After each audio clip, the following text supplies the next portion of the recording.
Hello student, अब तक हम लोगों ने रे ऑप्टिक्स का 22 लेक्चर कर लिया है।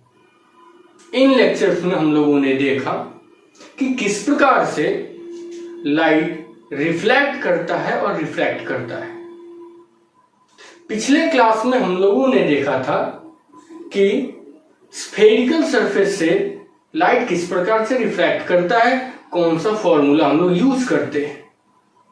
ऑब्जेक्ट को किसी कर्व सरफेस से किस प्रकार से रिफ्लेक्ट करने के बाद उसका इमेज बनता है, उसका मैग्निफिकेशन हम लोगों ने देखा था।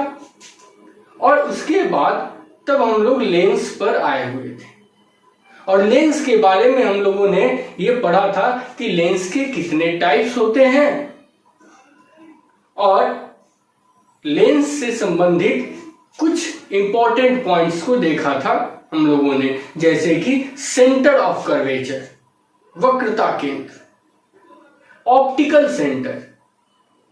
और इसमें हम लोगों ने यह पढ़ा था कि किसी भी लेंस के दो सेंटर ऑफ कर्वेचर हो सकते हैं। पहले सरफेस के लिए जो सेंटर ऑफ कर्वेचर होगा वो फर्स्ट सेंटर ऑफ कर्वेचर और दूसरे सरफेस के लिए जो सेंटर ऑफ कर्वेचर होगा वो सेकंड सेंटर ऑफ कर्वेचर। इसी प्रकार से लेंस में दो प्रिंसिपल फोकस भी होते हैं।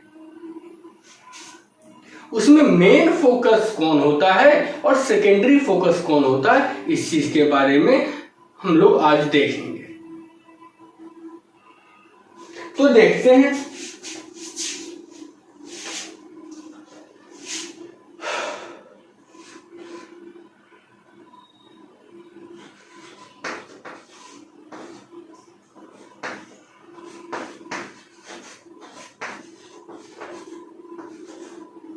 Principal focus. तो लेंस में दो प्रिंसिपल फोकस होते हैं, एक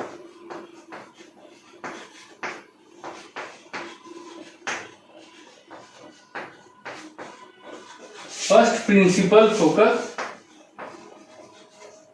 और दूसरा सेकेंड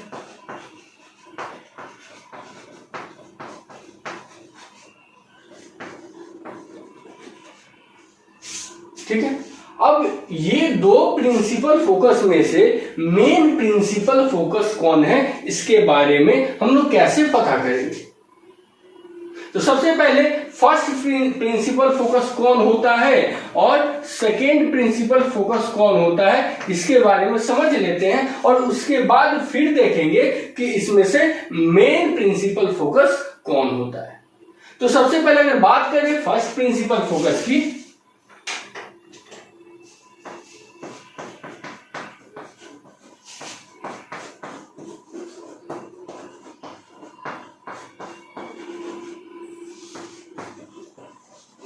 फर्स्ट प्रिंसिपल फोकस के बारे में अगर बात करते हैं तो दोनों लेंस में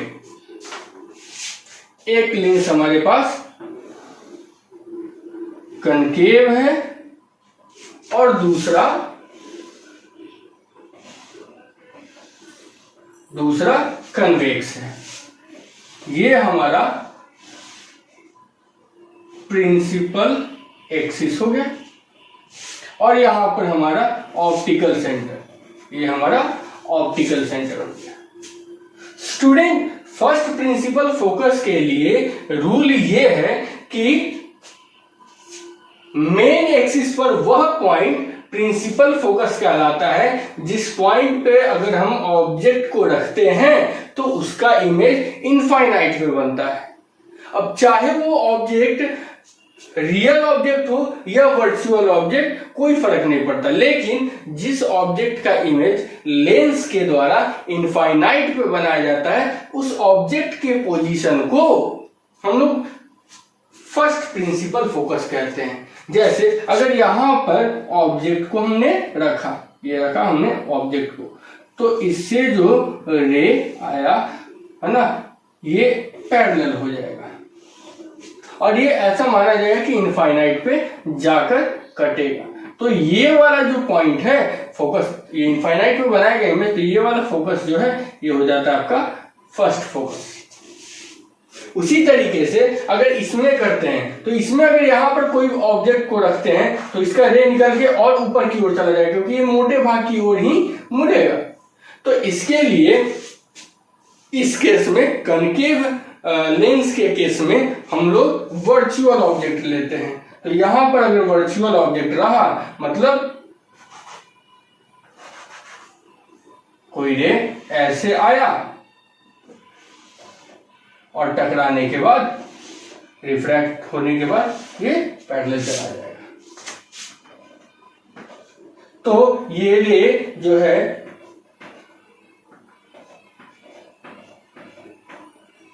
यहां पे इनफाइनाइट पे कहीं इमेज बनाएगा, तो वो किसका इमेज बनाएगा?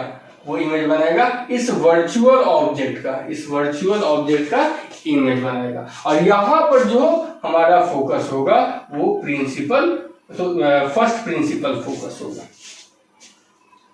क्योंकि यहां पर अगर हम रियल ऑब्जेक्ट रखते हैं, चाहे इधर ही रियल ऑब्जेक्ट रखते हैं, तो ये कहीं कटता नहीं। ऐसे तो हम लोग मान रहे हैं ना कि इनफाइनाइट पे जाके कहीं कटेगा क्योंकि पैरेलल लाइन है, लेकिन अगर इस तरीके से करते, यहाँ पे रियल ऑब्जेक्ट रखते हैं तो ये और फैलते जाता, तो ये कहीं कटेगा नहीं, कटेगा। तो इसलिए हम लोगों ने वर्चुअल ऑब्जेक्ट का कंसेप्ट यहां पर यूज किया। तो कन्वेक्स लेंस में जो फर्स्ट प्रिंसिपल फोकस होता है वो लेफ्ट हैंड साइड की तरफ होता है। कोई जरूरी नहीं है लेफ्ट हैंड साइड, लेकिन मोस्ट ऑफ द केस में हम लोग प्रॉब्लम जब भी बनाते हैं तो ऑब्जेक्ट के डिस्टेंस को इधर लेते हैं, तो ऑब्जेक्ट के डिस्टेंस की तरफ ही फर्स्ट फोकस होगा। और कनकेव लेंस में ये राइट हैंड साइड में होगा। ठीक है, तो इसको नोट कर लेते हैं। इसको हम लोग कैसे लिखेंगे कि मेन एक्सिस पर वैसा पॉइंट जहां पर ऑब्जेक्ट रखने के बाद उसका इमेज इनफाइनाइट पे बनता है। The point on main axis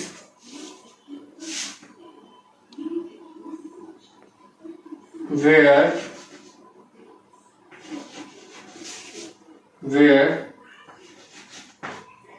if we place any object, then its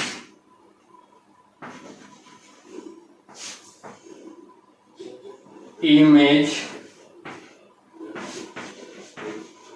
formed at infinite. ठीक है, और ऑब्जेक्ट में भी रियल और वर्चुअल है ना।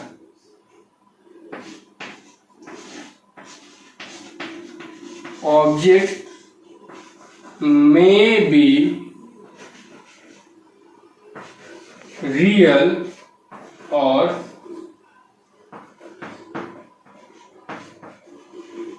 वर्चुअल है ना।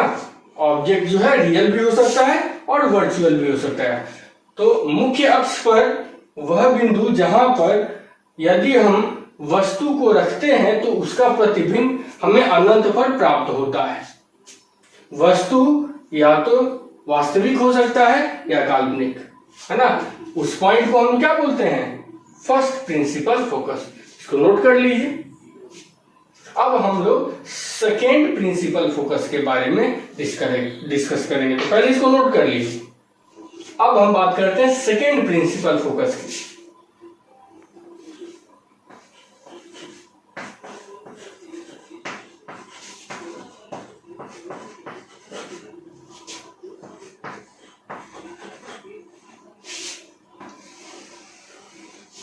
सेकेंड प्रिंसिपल फोकस, तो इसके लिए देखिए ये कंसेप्ट हो जाएगा। फिर हमने दोनों लेंस लिया, एक कन्वेक्स और दूसरा कनकेव।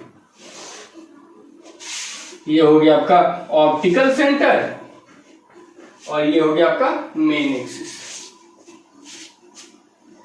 सेकेंड प्रिंसिपल फोकस को हम इस तरीके से कर सकते हैं कि मेन एक्सिस के समानांतर जाने वाली प्रकाश की किरण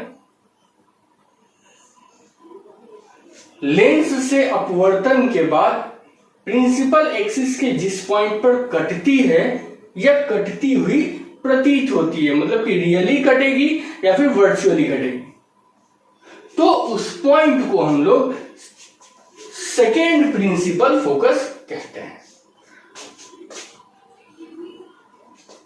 तो ये मान लेते हैं यहां से कटा और ये मान लेते हैं यहां से कटा, तो ये जो पॉइंट होगा ये हो जाएगा आपका F2, ये पॉइंट हो जाएगा F2। उसी तरीके से अगर हम लोग यहां पर एक पैरेलल रे लेते हैं, फिर यहां पर भी एक पैरेलल रे लेते हैं, तो ये मोटे वाले भाग की तरफ मुड़ जाएगा, ये भी मोटे वाले भाग की तरफ मुड़ जाएगा। अब इसको जब पीछे लेके आते हैं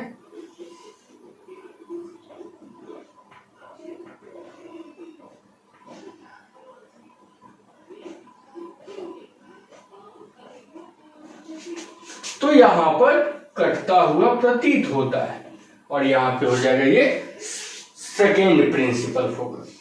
तो इसको हम लोग नोट कर सकते हैं कि जब मेन एक्सिस के समानांतर चलने वाली प्रकाश की किरणें लेंस से अपवर्तन के बाद मुख्य अक्ष के जिस बिंदु पर कटती है या कटती हुई प्रतीत होती है, मुख्य अक्ष के उस बिंदु को हम लोग सेकेंड प्रिंसिपल फोकस कहते हैं। तो इसको नोट कर लेते हैं हम लोग।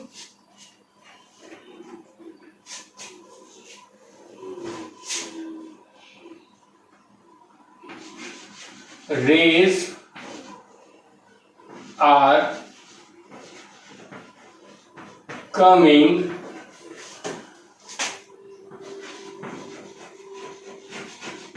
parallel to main axis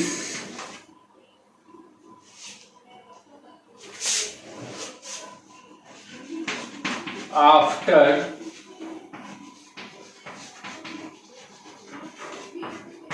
refraction. It cuts really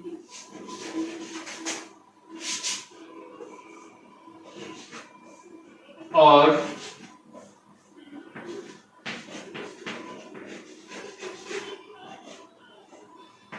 virtually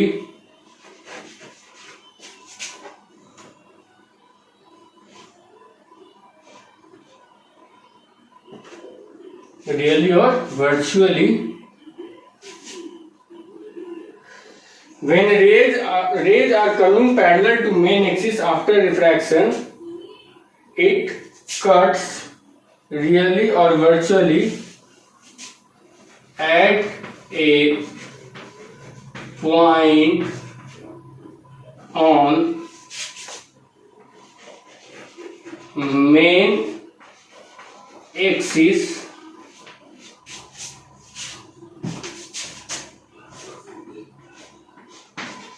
that point is called second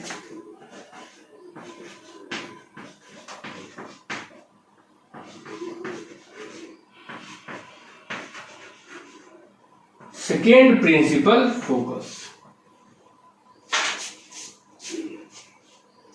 Rays are coming parallel to main axis. मुख्य अक्ष के समानांतर आने वाली प्रकाश की किरणें लेंस से अपवर्तन के बाद मुख्य अक्ष के जिस बिंदु पर कटती है या कटती हुई प्रतीत होती है, उस बिंदु को, मुख्य अक्ष पर उस बिंदु को हम लोग सेकेंड प्रिंसिपल फोकस कहते हैं, दूसरा प्रधान फोकस कहते हैं।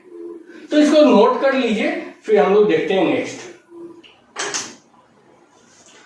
स्टूडेंट, ये जो सेकेंड प्रिंसिपल फोकस होता है, एक्चुअल में वही जो है वो मेन फोकस होता है ना। Second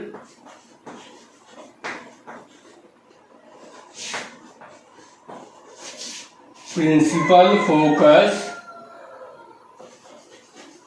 is the main focus and the second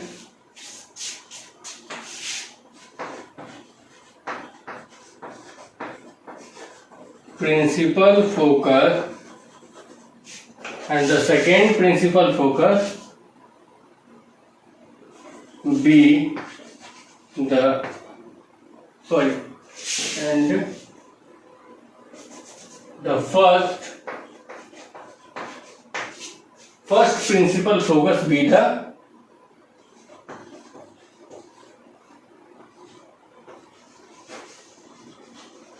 secondary. जो दूसरा प्रिंसिपल फोकस होता है वो मेन फोकस होता है, जबकि पहला जो प्रिंसिपल फोकस होता है वो सेकेंडरी फोकस होता है ना। हम लोग जब भी क्वेश्चन बनाएंगे तो फोकल लेंथ अगर दिया रहेगा तो फोकल लेंथ हमेशा क्वेश्चन में किसका देता है, सेकेंड प्रिंसिपल फोकस का देता है, जो कि मेन फोकस होता है ना कि फर्स्ट प्रिंसिपल फोकस का देता है, क्योंकि वो हमेशा सेकेंडरी फोकस होता है। समझ में आया? आपका जो भी लेंस हो, चाहे वो कन्वेक्स लेंस हो या कनकेव लेंस हो, हमेशा जब भी फोकल लेंथ दिया जाएगा क्वेश्चन में तो वो सेकेंड प्रिंसिपल फोकस के बारे में ही बताया जाता है, उसी के बारे में, उसी का लेंथ दिया जाता है। तो फोकल लेंथ, अब यहाँ पे देख लीजिए कि जिस प्रकार से मिरर में हम लोग सारा का सारा मेजरमेंट, जितना भी मेजरमेंट है वो हम लोग पोल से मेजरमेंट करते थे, पोल से मापते थे, उसी तरीके से लेंस में, चूंकि तो यहाँ पर पोल है नहीं, लेकिन पोल का जो भूमिका है यहाँ पर ऑप्टिकल सेंटर के द्वारा निभाया जाता है। तो जिस तरीके से वहां पर पोल से सारा का सारा लेंथ को मापा जाता था, उसी प्रकार यहाँ पर सारा का सारा लेंथ ऑप्टिकल सेंटर से मापा जाएगा। अर्थात ऑप्टिकल सेंटर से अगर हम सेंटर ऑफ कर्वेचर की दूरी मापें तो वो हमको मिलेगा radius of curvature. Optical centre से फोकस की दूरी मापें तो वो हमको मिलेगा फोकल लेंथ।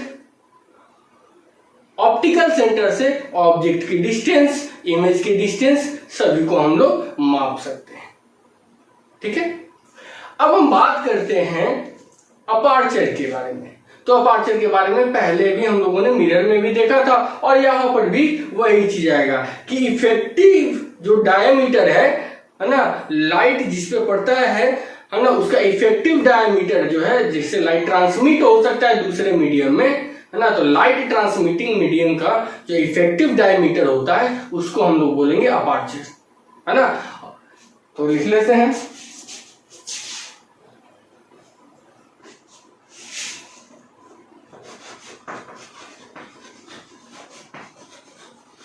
अपर्चर। द्वारक इसको बोलते हैं, इसको क्या बोलते हैं, द्वारक। तो effective diameter of light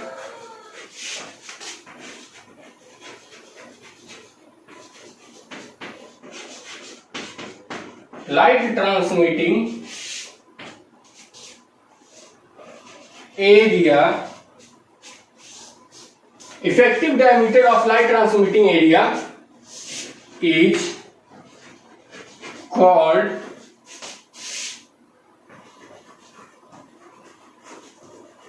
aperture of lens। ठीक है, इसको ही अपार्चर। अच्छा, ये जो अपार्चर ऑफ लेंस होता है वो इंटेंसिटी, लाइट की इंटेंसिटी से डिपेंड पर निर्भर करता है। सॉरी, लाइट की जो इंटेंसिटी है वो इस अपार्चर ऑफ लेंस पे डिपेंड करता है, लेंस के अपार्चर पर निर्भर करता है। किस प्रकार से निर्भर करता है? तो जो है इंटेंसिटी ऑफ लाइट जो है,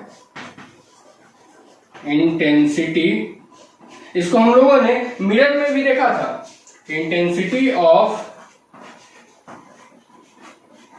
लाइट डायरेक्टली प्रोपोर्शनेट टू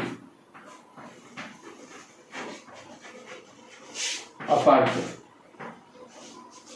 मतलब अगर अपार्चर को, अगर हम जैसे ये लेंस है, ठीक है, ये लेंस है, इसके आधे पार्ट को हम लोग क्या करते हैं, ब्लैक कवर से ढक देते हैं मेन एक्सिस के नीचे, और आधा भाग जो है वो इमेज बनाता है इस ऑब्जेक्ट का। तो जो भी इमेज बनेगा, है ना, उसकी इंटेंसिटी जो है, ये क्योंकि अपर्चर आधा हो गया तो इसका स्क्वायर करेंगे तो 1/4 जो है, मतलब कि लाइट की इंटेंसिटी 1/4 कम हो जाएगी। समझ में आया? तो अपर्चर जो है लाइट की इंटेंसिटी पर बहुत हद तक प्रभाव अपना डालता है। अब जो है हम लोग लिख लेते हैं कि जितना भी मेजरमेंट होता है, इसको इसका हिंदी लिख लेंगे, इफेक्टिव डायमीटर ऑफ, मतलब कि प्रकाश ये ट्रांसमिट करता है, मतलब स्थानांतरित करता है ना। तो प्रकाश स्थानांतरित क्षेत्र के प्रभावी व्यास को ही हम लोग लेंस का द्वारक कहते हैं। ठीक है, अब यहां पे पॉइंट्स लिखते जाते हैं हम लोग।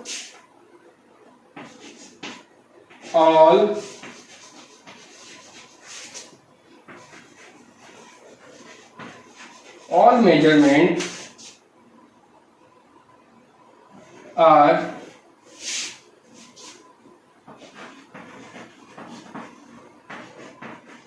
performed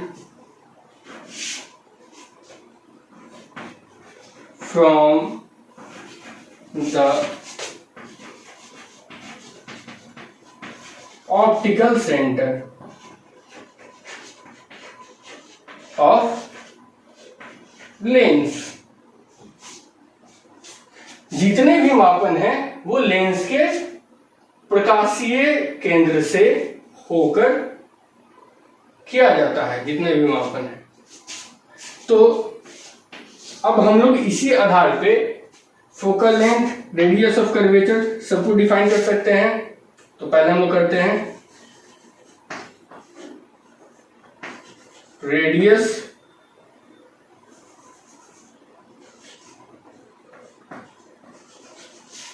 of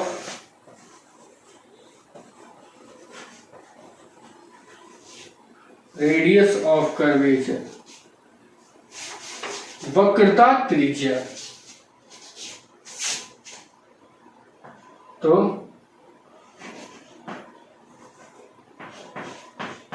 distance of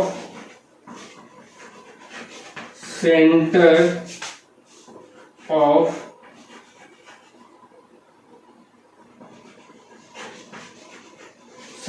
curvature, distance of center of curvature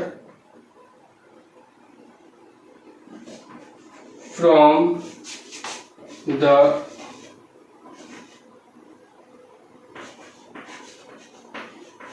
optical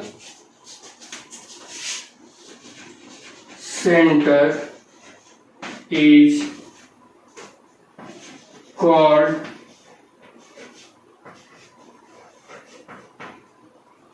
radius of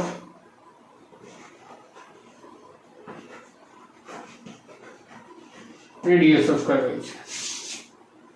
देखिए, सेंटर ऑफ कर्वेचर को हम लोग लेंस में C से भी डिनोट कर सकते हैं और 2f से भी डिनोट कर सकते हैं।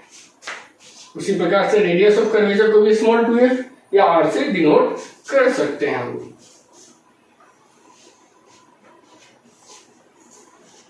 अब देख लेते हैं focal length.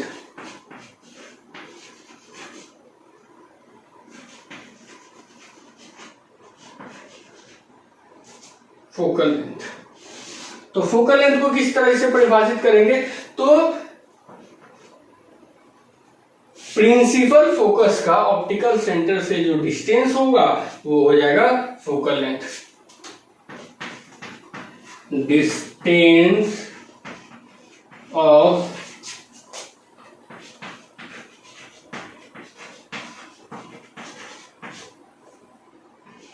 Principal focus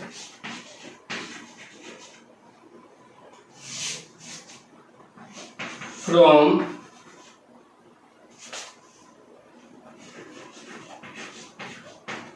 optical centre is called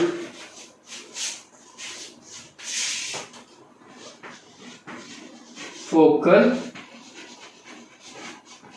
length. इसको स्मॉल एफ से डिनोट करते हैं, तो इसको नोट कीजिए, है ना। मुख्य फोकस का दूरी, मुख्य फोकस का प्रकाशीय केंद्र से दूरी फोकस दूरी कहलाता है। इसको नोट कीजिए। तब हम लोग आगे देखते हैं कि रे का क्या क्या कैरेक्टरिस्टिक्स होता है अगर वो रिफ्रैक्ट करता है किसी लेंस से, और तब हम लोग इमेज का कंडीशन देखेंगे अलग अलग लेंस में। पहले इसको नोट कर लीजिए। तो स्टूडेंट, अब हम लोग अलग अलग अब हम लोग लेंस से रे के रिफ्रैक्शन के दौरान क्या क्या कैरेक्टरिस्टिक्स हो सकते हैं उन सभी को हम लोग देखेंगे। किसी भी इमेज के फॉर्मेशन के लिए एटलीस्ट 2 रे जरूरी है, अगर वो पैरेक्सियल रे नहीं है तो 2 रेज, मिनिमम 2 रेज एक दूसरे को काटेंगे और तब जाकर इमेज का फॉर्मेशन वहां पर होगा। तो इमेज के फॉर्मेशन के लिए कम से कम 2 रेज का कटना आपस में जरूरी है, चाहे वो रियली कटे या फिर कटते हुए प्रतीत हो, अर्थात वर्चुअली कटे। तो हम लोग सबसे पहले देखेंगे, जब रे डायग्राम देखेंगे तो उससे पहले हम लोग को ये पता होना चाहिए कि रेज को कहां से हम गुजारते हैं, तो उसका नेचर कैसा हो जाता है आफ्टर रिफ्रैक्शन। तो इस चीज को समझने के लिए हम लोग यहां पे हैं। देखिए, हमारे पास एक कनकेव लेंस है और एक कन्वेक्स लेंस है। ये हो गया मेन एक्सिस और यहां पर हो गया आपका ऑप्टिकल सेंटर।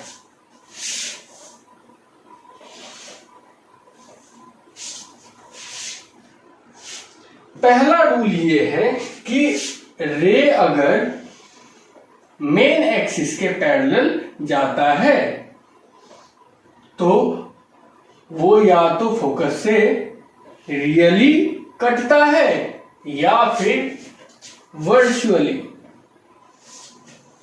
जैसे यहां पर भी देखिए, मेन एक्सिस के पैरेलल गया। अब ये मोटे वाले भाग तो ऊपर है, तो मोटे वाले भाग की तरफ ही मुड़ जाएगा। जब इसको डॉट डॉट करके जब हम पीछे की ओर लेके आएंगे तो हम लोगों को पता चलेगा कि ये फोकस से कटा और यहां पर आपका फोकस होगा। ये फोकस कौन सा हो जाएगा? ये आपका मेन फोकस होगा, है ना, जो कि सेकेंडरी फोकस है। ठीक है, तो इसको हम लोग लिख सकते हैं, पहला rule, rays are coming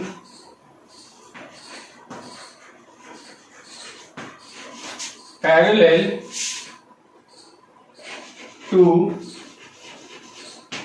main axis are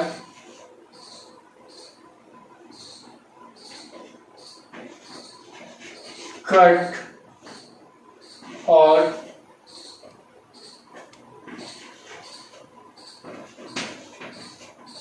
seems to cut at the focus or passed from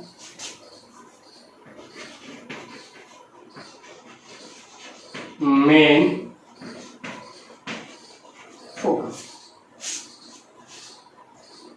रे जब प्रकाश की किरण जब मुख्य अक्ष के समानांतर आती है तो वो कटती है या कटती हुई प्रतीत होती है, कहां पर? फोकस पर, या फोकस से गुजरती है।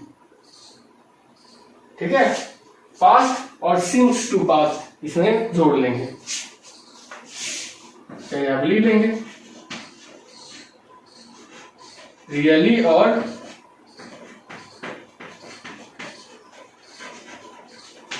वर्चुअल। ठीक है, तो हिंदी हम लोग लिखेंगे प्रकाश की किरणें जब मुख्य अक्ष के समानांतर जाती है तो वह लेंस के मुख्य फोकस से होकर गुजरती है या गुजरती हुई प्रतीत होती है। सेकेंड देखेंगे कि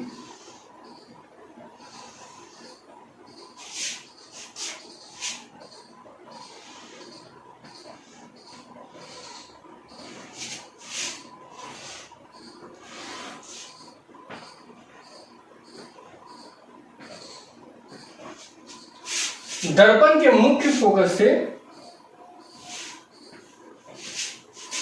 अर्थात प्रिंसिपल फोकस से, सॉरी दर्पण बोल रहे हैं, लेंस के फोकस से होकर गुजरने वाली प्रकाश की किरण अपवर्तन के बाद मेन एक्सिस के पैरेलल हो जाती है। जैसे यहां से गुजरी कोई प्रकाश की किरण तो ये वहां से रिफ्रैक्ट होके निकल गई, ये मेन एक्सिस के पैरेलल।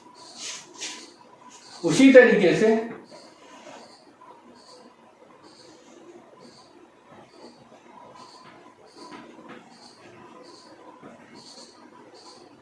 अब ये क्या हो जाएगी, ये मेन एक्सिस से गुजरती हुई प्रतीत हो रही थी, है ना।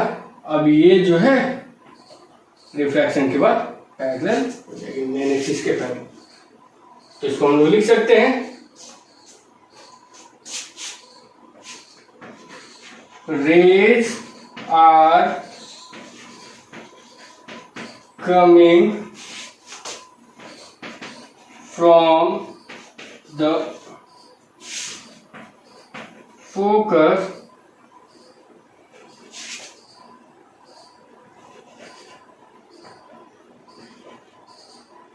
after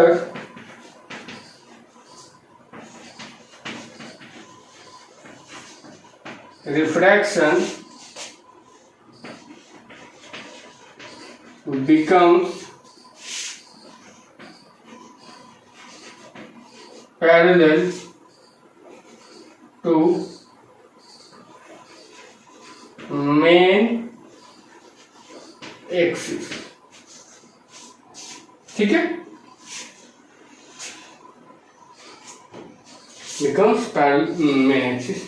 देखिए यहाँ पे कि rays are coming from focus, है ना, मुख्य फोकस से आती हुई प्रकाश की किरणें लेंस से अपवर्तन के बाद मुख्य अक्ष के समांतर हो जाती है। ये हो गया आपको दूसरा कैरेक्टरिस्टिक। तीसरा देखते हैं,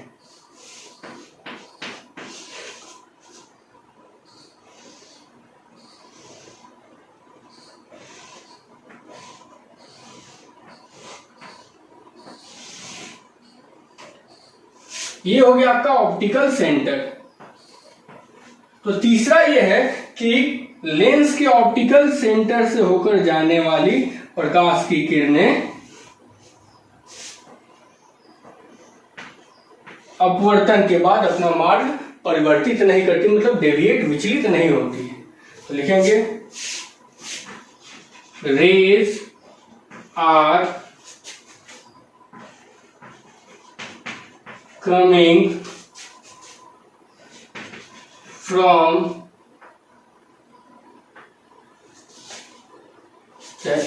रेज आर पासिंग लिख देते हैं, passing from the optical centre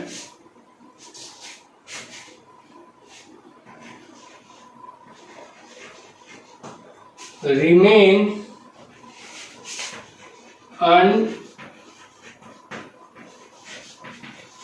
undeviated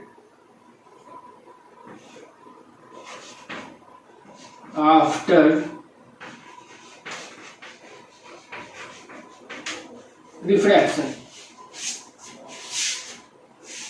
Rays are passing from the optical center remains undeviated after refraction. प्रकाश की किरणें जो प्रकाशीय लेंस के प्रकाशीय केंद्र से होकर गुजरती है वो अविचलित रहती है अपवर्तन के पश्चात भी। तो इसको नोट कीजिए आप लोग, फिर हम लोग दूसरा इसके नेक्स्ट टॉपिक, इसके बाद वाला जो नेक्स्ट टॉपिक है उसको हम लोग देखते हैं। स्टूडेंट अब हम लोग देखते हैं पावर ऑफ लेंस। तो किसी भी लेंस का पावर क्या होता है? किसी भी लेंस के पावर को हम लोग उसके डाइवर्ज या कन्वर्ज करने की एबिलिटी से डिफाइन कर सकते हैं। अगर सिर्फ कन्वर्ज करने की एबिलिटी करें तो नेगेटिव कन्वर्ज और पॉजिटिव कन्वर्ज करने की स्थिति से हम लोग उसको परिभाषित कर सकते हैं। तो किसी भी लेंस के द्वारा किसी रे को कितना वो कन्वर्ज करता है या कितना डाइवर्ज कर सकता है, उससे उस लेंस की क्षमता का हम लोगों को पता चलता है। तो लिख सकते हैं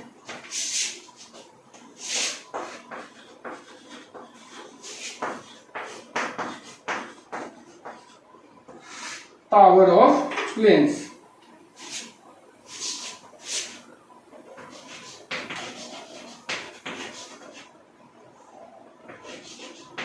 Ability to converge or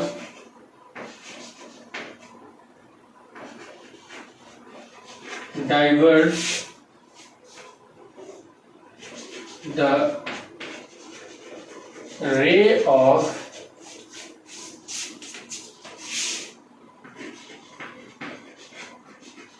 light by the lens is called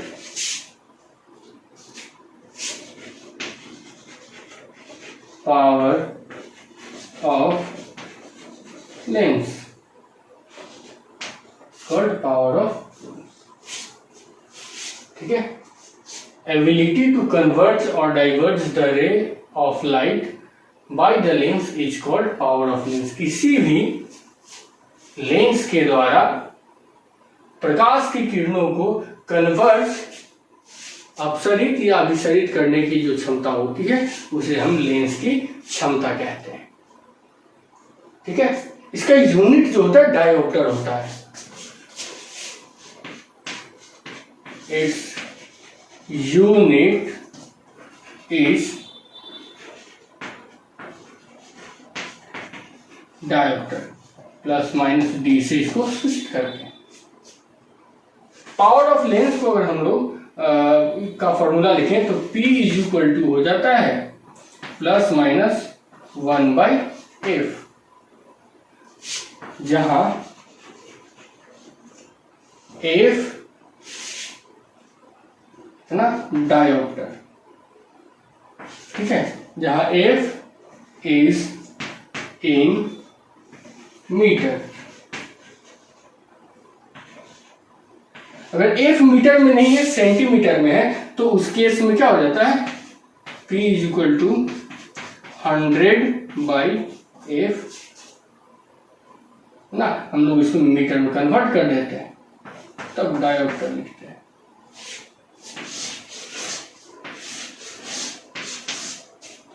ठीक है। अब किस प्रकार के लेंस का जो है पावर अधिक होता है और कम होता है, इसके बारे में देखते हैं। तो अगर हमारा फोकल लेंथ कम होगा तो पावर क्या हो जाएगा, बढ़ जाएगा। फोकल लेंथ अधिक होगा तो पावर घट जाएगा। तो अगर थीन लेंस की बात करते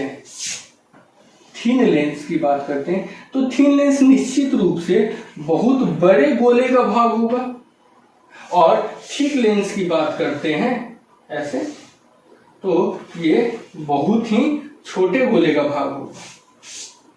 तो थिक लेंस और थिन लेंस में किसका सेंटर ऑफ कर्वेचर अधिक होगा, तो इसका सेंटर ऑफ कर्वेचर अधिक होगा और इसका सेंटर ऑफ कर्वेचर कम होगा। सॉरी, रेडियस ऑफ कर्वेचर इसका अधिक होगा और इसका रेडियस ऑफ कर्वेचर क्या हो जाएगा, कम होगा।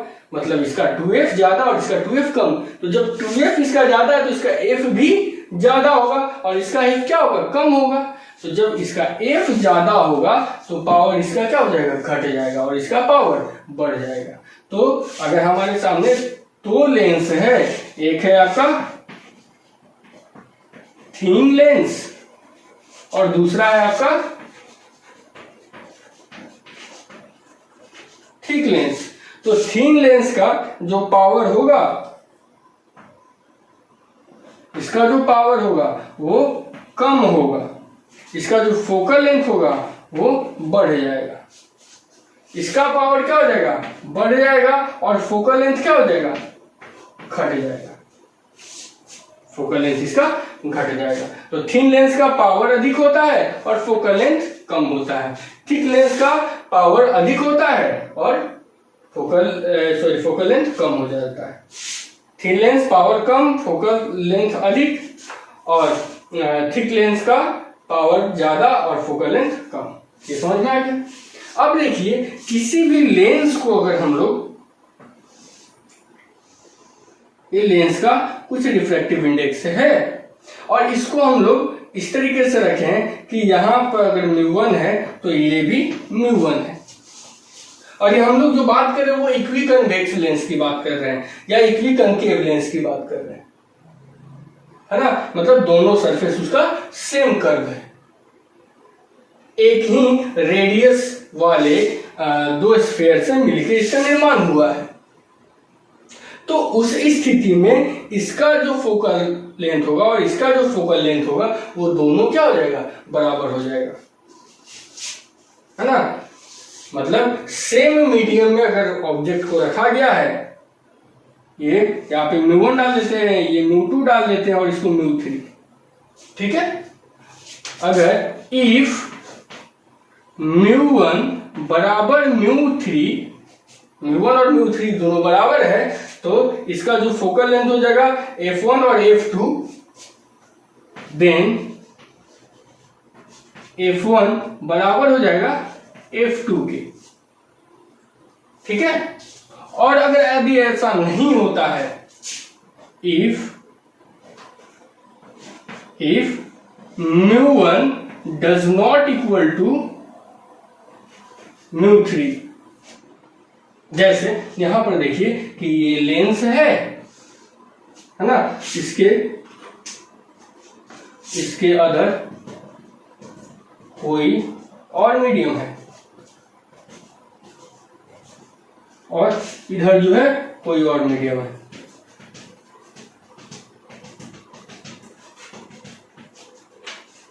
ये आपका μ1 हो गया और ये आपका μ3 हुआ।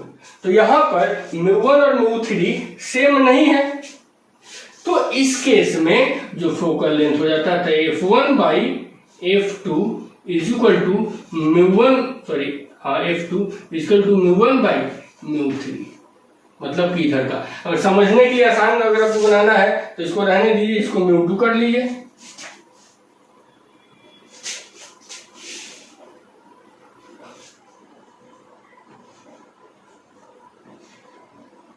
ठीक है। मतलब μ2 f1 बराबर μ1 f2 हो जाता है। अगर ये जो सराउंडिंग का जो मीडियम है वो अलग अलग है तब फोकल लेंथ इस तरह होता है। अगर सराउंडिंग का मीडियम जो है वो सेम है तो ये वाला कंडीशन होता है फोकल लेंथ के लिए, लेंस का जो फोकल लेंथ होता है उसके लिए। तो इसको नोट कर लीजिए, है ना। अब हम लोग जो है वो इमेज बनने की स्थिति पे ध्यान देंगे, इमेज बनने की स्थिति को पढ़ेंगे।